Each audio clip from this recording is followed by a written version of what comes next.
Varicose veins కి సరైన చికిత్స కోసం సంప్రదించండి ఎవిస్ హాస్పిటల్. నమస్తే రమగారు. నమస్తే జయ.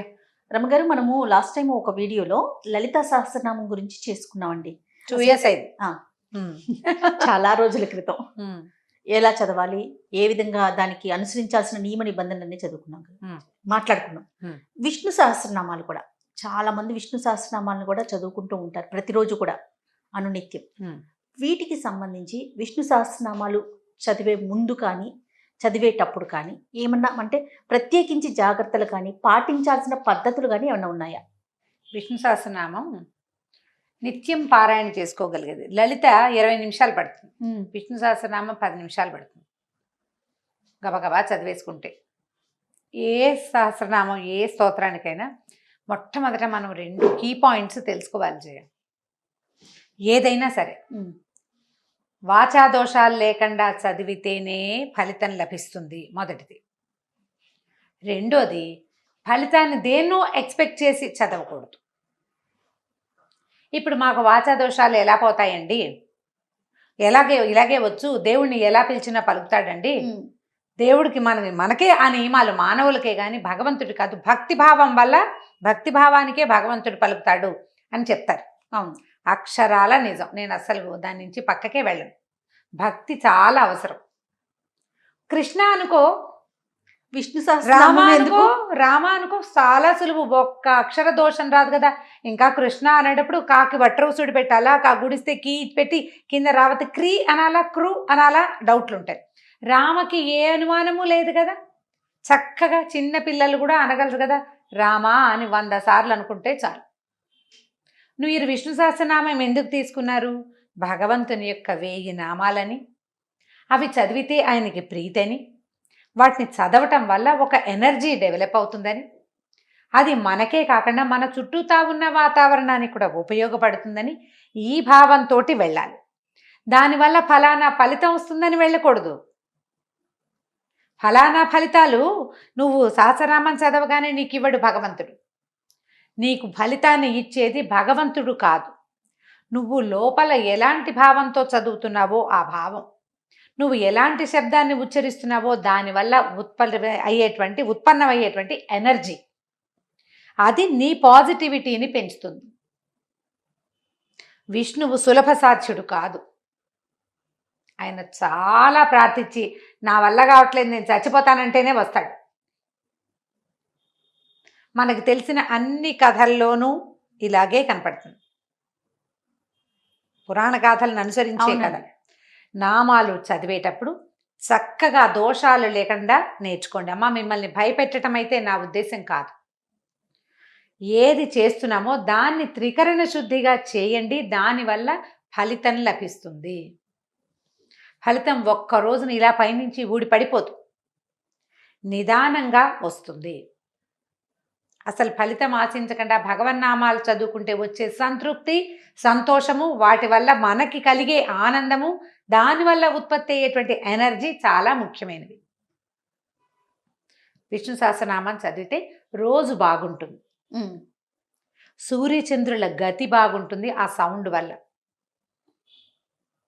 సూర్యచంద్రుల గమనమే మన జీవితానికి ఆధారం.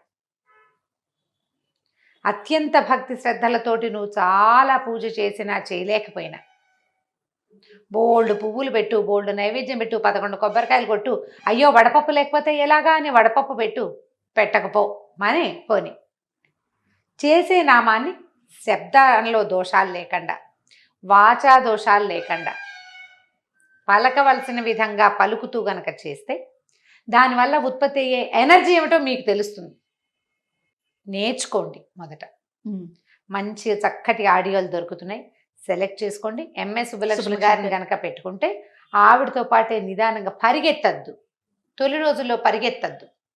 ఆల్రెడీ మేము బాగా వచ్చండి, మేము ఎప్పుడు చేస్తాం అని చెప్పే వాళ్ళల్లో కూడా కనీసం 15-20 అక్షర దోషాలు ఉంటాయి. ఐ బెట్ దాని మీద పందెం కడతాను నేను, తప్పులు పోతాయి. తప్పులు పోకూడదన్న ఇంటెన్షన్ తోటి చదవండి. ప్రధానంగా మనం అర్థం చేసుకోవాల్సింది ఏంటంటే స్తోత్రాలన్నీ సంస్కృతంలో ఉంటాయి. అవునండి. సంస్కృతము మనకు సంశ్లిష్టము సంక్లిష్టము సంశ్లేషము అక్షరాలు కలిసిపోయి ఉంటాయి, విసర్గలు ఉంటాయి. అహ మనకు తెలుసు కదా, అహా పక్కన 2 సున్నాలు పెడితే విసర్గ మనకు తెలుసు. సంస్కృతంలో 7 రకాల విసర్గ సంధులు ఉన్నాయి. విసర్గ పక్కనున్న అక్షరాన్ని బట్టి విసర్గని పలకాలో వద్దో, విసర్గ సాగా మారుతుందో రాగా మారుతుందో, అసలు వినపడదో, కనపడకుండా ఉండి రాసేటప్పుడు రాయాలో, అలాంటి నియమాలు ఉంటాయి. అవన్నీ మనకు తెలియదు కదా, మనకు తెలియదు. 2 అక్షరాలు కలిసే చోట మధ్యలో ఆ అని పలకాలంటే ఎస్ లాంటి ఒక గుర్తు పెడతారు. అవునండి, పుస్తకాల్లో కనిపిస్తుంది. పుస్తకాల్లో ఎస్ కనపడితే తర్వాత అక్షరానికి అకారం ఉన్నట్టు అర్థం. అక్కడక్కడ 2 ఎస్సులు కూడా కనపడతాయి, గమనించండి, మీ అర్థం అవడం కోసం చెప్తున్నా. రెండోది ఆ ఉన్నట్టు అర్థం, ఆ ఉందనమాట, ఆ 2వ అక్షరం ఉంది, ద్వితీయ అక్షరం ఉన్నట్టు. ఇప్పుడు మనకి అవగాహన లేకుండా పుస్తకం ఉందని చదివేస్తాం, ఎనర్జీ డెవలప్ కాదు, రాదు, శక్తి బయటికి రాదు. మనం రామా అన్నప్పుడు వచ్చే ఎనర్జీ సులువుగా వచ్చేస్తుంది. నెంబర్ ఆఫ్ టైమ్స్ రామ అంటే ఒక ప్రశాంతత కలుగుతుంది. విష్ణు సహస్రనామంలో కూడా అలాంటి ప్రశాంతతని మనం చదివేశానన్న సంతోషం వస్తుంది, కానీ మీకు చదవటం వల్ల రావలసిన అసలు ఎనర్జీ రాదు, తప్పులుంటే. సో అక్షర దోషం అనేది లేకుండా చూసుకోవాలి. లేకుండా మొట్టమొదట మనకి అక్షరాలు అసలు మనకు అన్ని పలుకుతాయా లేదా అనేది ప్రశ్నించుకుందామా. మీరు ఏ ఛానల్ చూడండి, యాంకర్లకి, మాట్లాడే వాళ్ళకి చాలామందికి అక్షరాలు పలకం, బాకి భాకి తేడా ఉండదు. వీటిని అల్పప్రాణము మహాప్రాణము అంటారు. బా అంటే అల్పప్రాణం, భా అనాలంటే మహాప్రాణ అక్షరాలు. మహాప్రాణ అక్షరాలని అవి గట్టిగా ఒత్తి అవతల వాళ్ళకి విసుగొచ్చేలాగా కాదు, లోపల నుంచి శబ్దం రావాలి. భగవంతుడు అంటే కుదరదు. భగవంతుడు అంటే దేవుడు కాదు, అది ఎవరో. ఆ అక్షరానికి అర్థమే లేదు. ఈ పదానికి బా పెట్టడం వల్ల అక్షరం అర్థం మారిపోయింది. ఆయన ఎవడో దైవం కాదమ్మా భగవంతుడు. మీరు బాకి ఒత్తు పెట్టకపోతే అది దైవానికి సంబంధమైన పదమే కాదు. అది తెలుసుకోండి. మొట్టమొదట ఒక మంచి పుస్తకం సెలెక్ట్ చేసుకోండి. ఎవరికైనా సాంస్క్రిట్ టీచర్లకో, తెలుగు టీచర్లకో, లేదా ఏ పంతులు గారికో చూపించి తప్పులున్నాయా లేదా కరెక్షన్స్ చేయించుకోండి. అవి చెప్పటానికి ఒక మంచి టీచర్ని చూసుకోండి. సంస్కృతం వచ్చిన అధ్యాపకుల్ని పోషించండి అమ్మా దయచేసి. నేర్చుకునేందుకు పూర్తి అవకాశాన్ని తీసుకోండి. మీరు చెప్తారా అని నా వెంట పడకండి అమ్మా. ఇప్పుడు గ్యారంటీగా అదే వస్తుంది, మీరు చెప్పండి రమ్మగారు అని. నేను చెప్పలేను, నాకు అంత సమయం లేదు. నాతో మాట్లాడిన వాళ్ళందరినీ నేను కరెక్ట్, నీకు కూడా అలా అనకూడదు, ఇలా అనాలని చెప్తాను, కరెక్షన్ చేయడానికి ట్రై చేస్తాను. కానీ క్లాసులు చెప్పేంత సమయం నాకు లేదు. కానీ మీ చుట్టుపక్కల ప్రతి చోట సంస్కృత పండితులు ఉన్నారు. వందే గురు పరంపరాం అనే దీంతో ఒక టైటిల్ తోటి కుల్దీప్ పాయ్ అని ఒక ఆయన చేయించారు ఈ విష్ణు సహస్రనామం. మనం రాహుల్ వెల్లాల్ అండ్ సూర్య గాయత్రి అని 2 పిల్లల పాటలు విన్నాం, బాగా యూట్యూబ్లో ఫేమస్గా ఉన్నారు. వందే గురు పరంపరాం హెడ్డింగ్ తోటి మీరు కొట్టినా కూడా అది వస్తుంది. కుల్దీప్ పాయ్ ఎంత బాగా చేయించారంటే ఒక్క అక్షర దోషం లేకుండా ఉంది. నేను అది విన్నాను. అలాంటివి సెలెక్ట్ చేసుకోండి. మామూలుగా రోజువారీ చదువుకోండి. తప్పులు కరెక్షన్ని ప్రయత్నం చేసి చూడండి. ఏ తప్పులు లేకుండా గనక చదివితే భగవంతుడు దిగి తప్పక వరమిస్తాడమ్మా. ఒకే రోజులో జీవితాల్లో మార్పు రాకపోయినా కాలక్రమంగా రావాల్సింది చకచకా మన జీవితాల్లో మార్పు వస్తుంది. మొట్టమొదట మనం ఇలాగ ఒక స్తోత్రాన్ని చదివితే దాంట్లో నుంచి ఉత్పన్నమయ్యేటువంటి ఎనర్జీ మనకి ధైర్యాన్ని ఇస్తుంది. ఆ ఎనర్జీ మన చుట్టూతో ఉంటుంది, పాజిటివ్ ఎనర్జీ. అది ఇట్లా చిన్న చిన్న అంకెల్లో లెక్క పెట్టగలిగేది కాదు, చాలా పెద్దది. మనం ఊహించలేం కూడా. మన మొహాల్లో వెలుక్కి కారణం మనం పలికే అక్షరాలు. స్పష్టమైన అక్షరాలు పలికేవాళ్ళు, చక్కగా స్తోత్రాన్ని చేయగలిగే వాళ్ళకి ఆటోమేటిక్గా వెలుతురు వస్తుంది. వాళ్ళు అందంగానే ఉండక్కర్లా, వెలుగు వచ్చేస్తుంది. ఎందుకంటే లోపల నుంచి బ్లడ్ ఫ్లో కూడా అలా వస్తుంది. మన రక్తంలో ప్రతి బొట్టుకి ఎనర్జీ వస్తుంది. దాన్ని సాధించండి. నేను ప్రతిసారి చెప్పేదే, దీన్ని ఇంకా గట్టిగా చెప్తున్నాను ఈసారి. మళ్ళీ ఇలాంటి విషయం చెప్తామో చెప్పమో ఇంకొకసారి అని. దీంతోపాటు విష్ణు సహస్రనామం ఎలా చేసుకోవాలి అనేది ఒక ఇది. స్నానం చేసి సమయం. చేయాలి. పొద్దున పూట స్నానం చేసి చేసుకోండి. సాయంకాలం వేళ కూడా చేసుకోవచ్చు.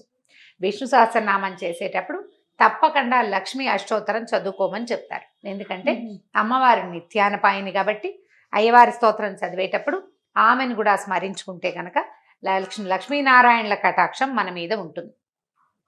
ఇద్దరిది, అమ్మవారిది అయ్యవారిది. సాయంకాలం పూట కనుక చేసుకుంటే అమ్మవారిని ఇద్దరిని చేసుకోవచ్చు, బాగుంటుంది. మీరు ఉదయం వేళ కనుక విష్ణు సహస్రనామం చేసేసుకునేటట్టయితే వంట చేసుకుంటూ కూడా సహస్రనామం చేసుకోవచ్చు, మీకు జాతొస్తే. దీంతో పాటు ఇంకొక నియమం ఏం చెప్తారంటే, ఇవాళ రేపు అందరికీ వాళ్ళ జన్మ నక్షత్రాలు తెలిసిపోతున్నాయి. మనకి 27 నక్షత్రాలు ఉన్నాయి. మనకి జన్మ నక్షత్రాలు తెలుసు అందరికీ. ఈ 27 నక్షత్రాల్లో నక్షత్రానికి 4 పాదాలు. అవునండి కదా. ఇప్పుడు ఈ విష్ణు సహస్రనామంలో ఉన్నటువంటి 108 నామ శ్లోకాలు పూర్వపీఠిక ఉత్తరపీఠిక ఉంటాయి. పూర్వపీఠిక ఏమిటి, ఎవరితో చెప్పారు, ఏం చేస్తే బాగుంటుంది, విష్ణువు యొక్క మహత్వము, ఎవరు భీష్ముల వారు ధర్మరాజుకు చెప్పడం, వైశంపాయనుడు చెప్పడం పూర్వపీఠిక. నామాలు మధ్యలోవి, నామాలు అంటే ధ్యాన శ్లోకాలు కూడా ఉండి దాని తర్వాత నామాలు వస్తాయి 108. ఆ తర్వాత మళ్ళీ ఉత్తరపీఠిక ఉంది. అంటే ఇవి చదవటం వల్ల వచ్చే ఫలితాలు ఉత్తరపీఠికలో చెప్పబడ్డాయి. ఇప్పుడు నామాలు మాత్రమే ఉన్నవి 108 శ్లోకాలు.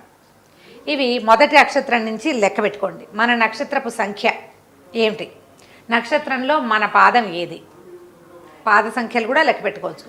మొదటి నుంచి మొదలు పెట్టుకుని 1వ శ్లోకం విశ్వం విష్ణుర్వ షట్కారో భూత భవ్య భవత్ ప్రభు శ్లోకం దగ్గర అది మొదటి నక్షత్రమైన అశ్విని నక్షత్రపు మొదటి శ్లోకం అన్నమాట. 4 చొప్పున నెంబర్లు వేసుకుంటూ రండి, 4 చొప్పున.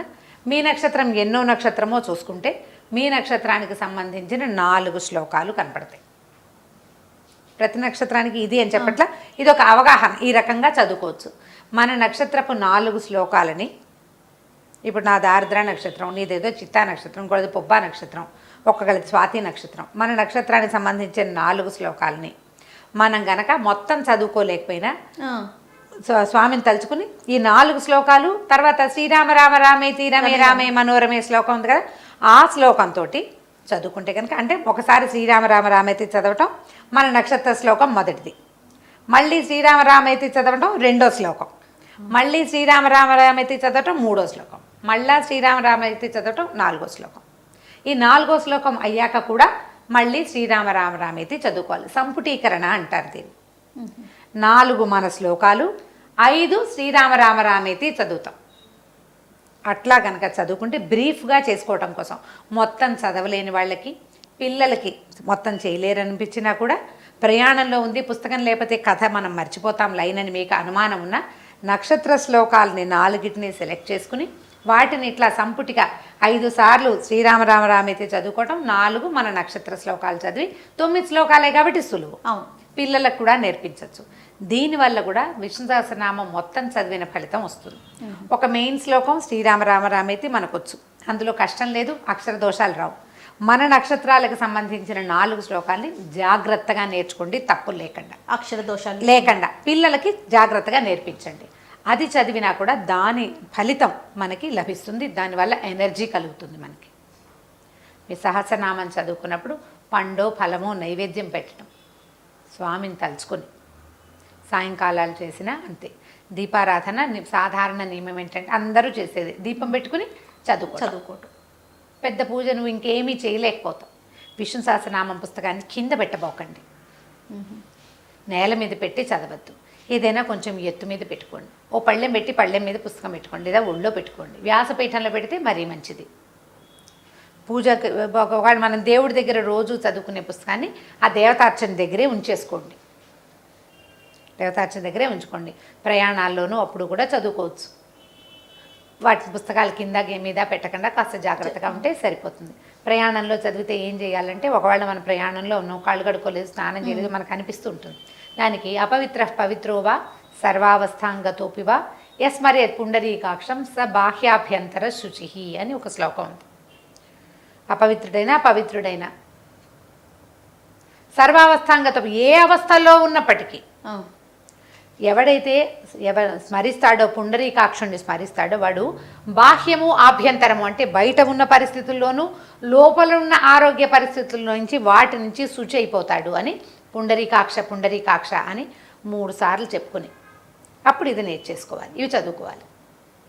అప్పుడు ఎటువంటి దోషాలు ఉండవండి. ఉండవు. హాస్పిటల్లో ఉంటాము, ఏదైనా ప్రమాదకర పరిస్థితుల్లో ఉంటాము, ఏదైనా ఇబ్బందికర స్థితిలో ఉంటాము, మనకి భయంగా ఉంటుంది, ఏదైనా దేవుడిని తలుచుకోవాలనిపిస్తుంది, ఇదంతా ఉండి ఇలా ఉండి స్నానం చేయ మనకి ఫీలింగ్స్ ఉంటాయి. స్నానం చేయలేదు, కాళ్ళు కడుక్కోలేదు, బాత్రూమ్కి వెళ్ళాము, లేకపోతే ఇక్కడ ఏదో పరిస్థితి బాగాలేదు, నెత్తురు, రకరకాల పరిస్థితులు, చీదర, కానీ దేవుడిని తలుచేసుకోవాలి, సహస్రనామం చదివేయాలనిపిస్తుంది. ఈ శ్లోకం చదువుకుని చేసుకోవచ్చు. మీరు అత్యవసరంగా చేసుకోవటానికి ఇట్లా నక్షత్రాలకు సంబంధించిన శ్లోకాలు కనుక పెట్టుకుంటే చాలా హెల్ప్ అవుతుంది, చాలా ఉపయోగపడుతుంది. అండ్ మీకు ప్రధానమైంది స్తోత్రం వల్ల మనోధైర్యం లభిస్తుంది, విపరీతమైన మానసికమైన సంతృప్తి లభిస్తుంది. భగవంతుడిని తలుచుకుంటుంటే ఆటోమేటిక్గా మనకి ధైర్యం వచ్చేస్తుంది, నమ్మకాన్ని బట్టి కదా. మీకు అలాంటి నమ్మకాలు ఉంటే ఈ పద్ధతిని ఫాలో చేయండి, సులువుగా చేసేసుకోవచ్చు. ప్రధానమైంది అక్షర దోషాలు పోగొట్టుకోండమ్మా, దానివల్ల మీరు చేసిన ఫలితం లభించదు. మనం ఎన్నిసార్లు చేసాము అని లెక్క కాదు, అక్షర దోషం లేకుండా ఒక్కసారి చదివినా చాలా చాలు, అంతే. సరే, అలానే రమ్మగారు. నమస్తే అండి. నమస్తే జీ.